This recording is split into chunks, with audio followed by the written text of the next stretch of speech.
Hello students, welcome to group 5। इस lecture में हम डिस्कस करेंगे चैप्टर 2 की एक्सरसाइज का लास्ट क्वेश्चन 37th। उसका फर्स्ट पार्ट क्या है देख लेते हैं। The top of the atmosphere is at about 400 kilovolt with respect to the surface of earth corresponding to an electric field that decreases with altitude. So ये earth है हमारे पास, अर्थ की सरफेस, और ये एटमोसफेयर का टॉप है। सो इन दोनों के बीच में जो पोटेंशियल डिफरेंस है अर्थ की सरफेस और top of the atmosphere, that is 4 into 10⁵ volt. इसकी वजह से इलेक्ट्रिक करंट फ्लो करती है अपर एटमोसफेयर से अर्थ की सरफेस की तरफ को। Near the surface of the earth the field is about 100 volt per metre. So electric field कितना है? 100 volt per metre. Why then do we not get an electric shock as we step out of our house into the open. So ये earth की surface है suppose, और हम इस पर खड़े हैं ये। सो यहाँ पर इलेक्ट्रिक फील्ड कितना है? 100 वोल्ट पर मीटर। और पोटेंशियल डिफरेंस भी होगा, जो टॉप है आवर बॉडी का और लोअर पार्ट है या पैरों के बीच में और सर के बीच में कुछ पोटेंशियल डिफरेंस होगा। सो उसकी वजह से चार्ज फ्लो करना चाहिए, करंट फ्लो करना चाहिए हमारी बॉडी में, तो इलेक्ट्रिक शॉक लगना चाहिए, लेकिन लगता नहीं है। ज़रा चेक कर लेते हैं। सपोज जो हाइट होती है नॉर्मल ह्यूमन की कितनी होती है? 5 फीट के अराउंड, या फिर हम नियरली ले सकते हैं 1.5 मीटर, नियरली अप्रोक्सीमेशन 1.5 मीटर। सो जो पोटेंशियल डिफरेंस होगा वो किसके इक्वल हो जाएगा? Electric field into distance. Electric field near the surface लगभग कांस्टेंट, सो ये हो जाएगा 100 इंटू 1.5। सो 150 वोल्ट का पोटेंशियल डिफरेंस आ रहा है, जिसकी वजह से करंट फ्लो करनी चाहिए। लेकिन करंट फ्लो क्यों नहीं करेगी? क्योंकि जो हमारी बॉडी है वो कैसी है? कंडक्टिंग, और अर्थ के साथ कांटेक्ट में है। सो हमारी बॉडी का पोटेंशियल किसके पोटेंशियल के बराबर होगा? अर्थ के पोटेंशियल के बराबर। तो हर जगह पोटेंशियल क्या होगा? सेम। अब जब हर जगह पोटेंशियल सेम होगा, सो कोई पोटेंशियल डिफरेंस नहीं होगा, तो करंट फ्लो नहीं करेगा। जो ये पोटेंशियल डिफरेंस है ये है जो यहाँ पर टॉप पर एयर है और जो बॉटम पर एयर है, लेकिन हमारी बॉडी के हर एक पॉइंट पर पोटेंशियल रहेगा सेम। ठीक है जी। So the potential at every point of the human body will remain same and equal to 0। Zero क्यों? क्योंकि अर्थ का पोटेंशियल जीरो।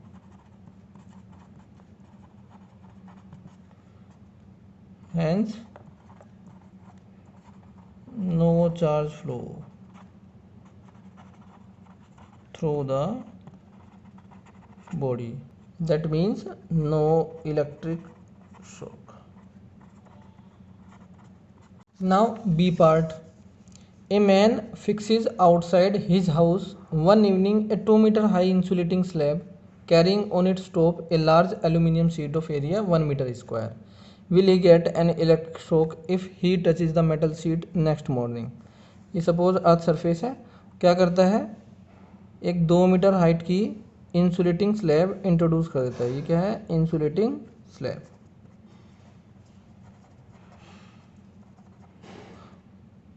और इसके टॉप पर क्या है? एक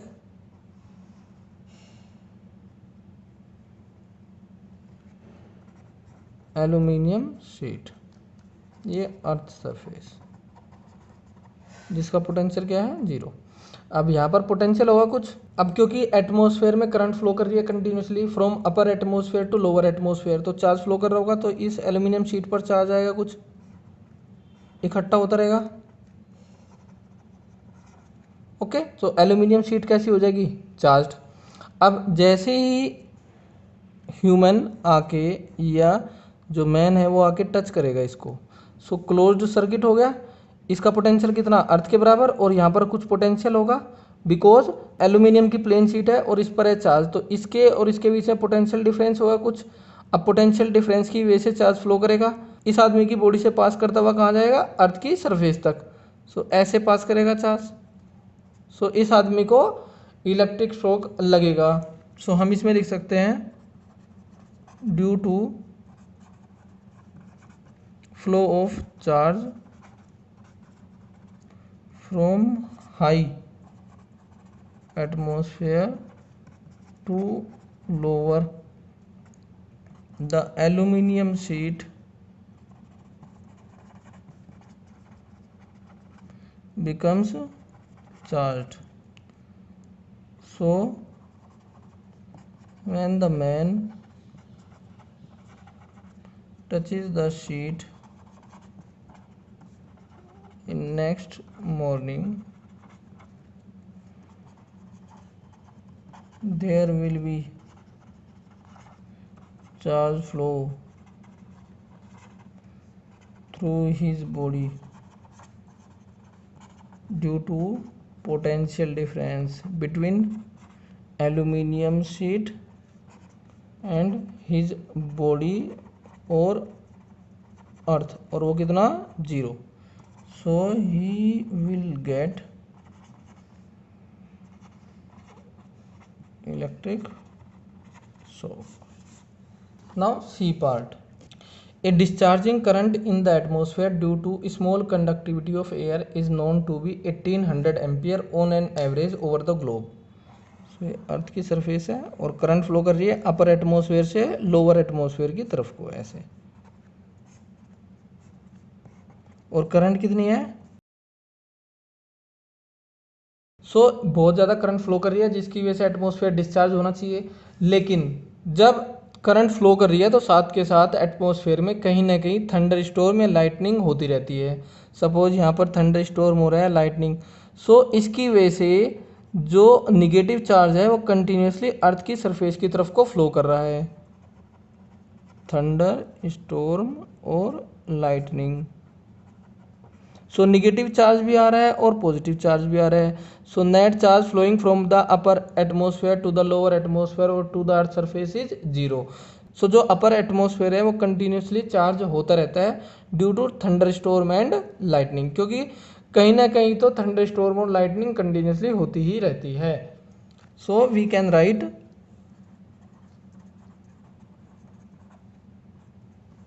the atmosphere continuously charged by thunderstorm and lightning in the atmosphere. इसकी वजह से निगेटिव चार्ज आ रहा है, इसकी वजह से पॉजिटिव चार्ज, जिसकी वजह से net charge flowing from upper atmosphere to the lower atmosphere is 0. Atmosphere charge ही रहता है. अब हम देख लेते हैं D part, last one. What are the forms of energy into which the electrical energy of the atmosphere is dissipated during a lightning? एक heat generate होती है और एक लाइट. ये इस फॉर्म में एनर्जी रेडिएट होती है, इस फॉर्म में एनर्जी जो इलेक्ट्रिकल एनर्जी है एटमॉस्फेयर की वो डिसिपेट होती रहती है. These are the 3 forms of energy into which the energy of atmosphere या electrical energy of atmosphere continuously dissipated. These are the 3 forms of energy into which the electrical energy of atmosphere continuously dissipated.